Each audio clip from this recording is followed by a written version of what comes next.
दोस्तों हाल ही में 14 जुलाई को Indian Space Research Organisation ISRO ने चंद्रयान 3 को एक लैंडर और एक रोवर के साथ लॉन्च किया है, जिसे आज से 40 दिनों के बाद 23 अगस्त को चंद्रमा के साउथ पोल पर लैंड कराना है, जिसे rocket woman Ritu Karidhal Srivastava lead कर रही हैं।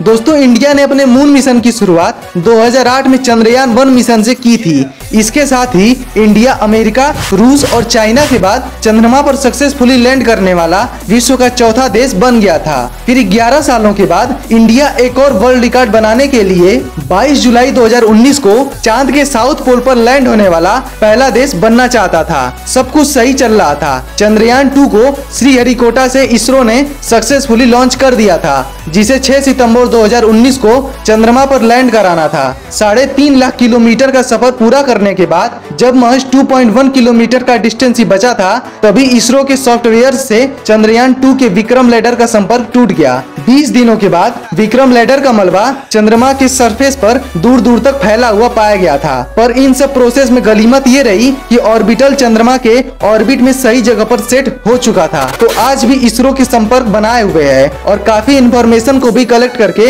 अर्थ तक भेज रहा है। अब 4 साल बाद फिर से इंडिया अपने मून मिशन चंद्रयान 3 लेकर तैयार है, जिसे 23 अगस्त को चांद के साउथ पोल या यूं कहें कि डार्केस्ट पोल पर लैंड कराना है। ये जगह काफी खतरनाक जगह है, क्योंकि यहाँ पर सूरज की रोशनी कभी नहीं पहुँचती, इसलिए यहाँ पर टेम्परेचर लगभग -166 डिग्री सेल्सियस के आसपास ही रहता है और अंधेरा होने की वजह से यहाँ के सरफेस के बारे में कुछ भी कहना लगभग नामुमकिन है। अगर ये मिशन सक्सेसफुल होता है तो इंडिया चांद के साउथ पोल पर जाने वाला विश्व का पहला देश बन जाएगा। पर यहाँ पर सवाल ये है कि आखिर इंडिया चांद के साउथ पोल पर जाना क्यों चाहता है, जहाँ अभी तक विश्व का कोई भी देश नहीं जा पाया? क्या वहाँ कोई खजाना है या कोई रहस्य? पर ये जानने से पहले ये जान लेते हैं कि 2019 से अब तक किन किन देशों ने कौन कौन से मून मिशन किए हैं और इनमें से कितने सफल हो पाए हैं। इससे ये अंदाजा लगाया जा सकेगा कि मून मिशन की सक्सेस होने की रेट कितनी है। साल 2019 में इंडिया के चंद्रयान 2 मिशन फेल होने के बाद इसी साल इजराइल ने भी अपना स्पेस क्राफ्ट चांद पर भेजा था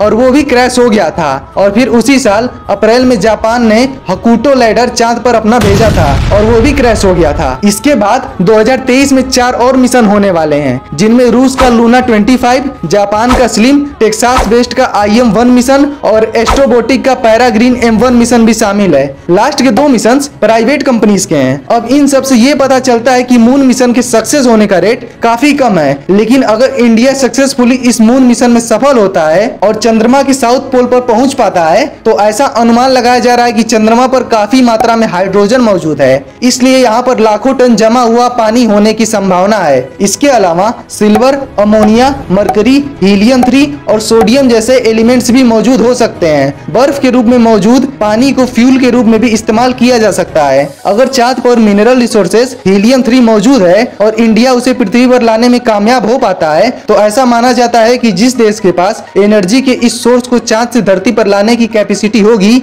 वही देश पूरी दुनिया में मून मिशन पर राज करेगा। नासा के अनुसार चंद्रमा पर लगभग 10 लाख मैट्रिक टन हीलियम 3 मौजूद है, जिसका अगर 1/4 हिस्सा भी धरती पर लाया जाए तो पूरे पृथ्वी को 500 सालों की एनर्जी की जरूरतों को पूरा किया जा सकेगा। इस पूरे मून मिशन का खर्च लगभग 610 करोड़ इंडियन रुपी है, जो पिछले मून मिशन यानी चंद्रयान 2 से लगभग 190 करोड़ रुपए कम है, क्योंकि इस बार मून पर सिर्फ लैंडर और रोवर को भेजा गया है, जबकि ऑर्बिटल तो पहले से चंद्रयान 2 मिशन में अपने ऑर्बिट में सेट हो चुका है। 14 जुलाई 2023 को सतीश धवन स्पेस सेंटर श्रीहरिकोटा से लॉन्च हुए चंद्रयान 3 को अंतरिक्ष तक ले जाने का काम इसरो की LVM-3 यानी कि लॉन्च व्हीकल मार्क 3 ने किया, जिसे इंडिया ने ही बनाया था। दोस्तों चांद पर जो रोवर चलेगा उसमें 6 व्हील लगे हुए होंगे, जिसमें नेविगेशन डिवाइस और कैमरा भी लगा हुआ होगा, जिसकी मदद से ये चांद के सरफेस की फोटो क्लिक करेगा। रोवर जिस लैंडर के थ्रू चांद पर पहुंचेगा, उस मून लैंडर में व्हील नहीं लगे हुए होंगे, बल्कि उसकी जगह 4 लेग्स का इस्तेमाल किया गया है, जिसके थ्रू ये चांद के सरफेस पर लैंड करेगा। रोवर इस लैंडर से अलग तो हो जाएगा, पर लैंडर से ही इसका कनेक्शन बना रहेगा, यानी लैंडर एक तरह से वहाँ मेन स्टेशन का काम करेगा। अब सवाल ये है कि इसरो इस लैंडर से कनेक्शन कैसे बनाएगा? तो ये रोवर्स सबसे पहले सिग्नल चांद पर ही मौजूद अपने मून लैंडर को भेजेंगे। उसके बाद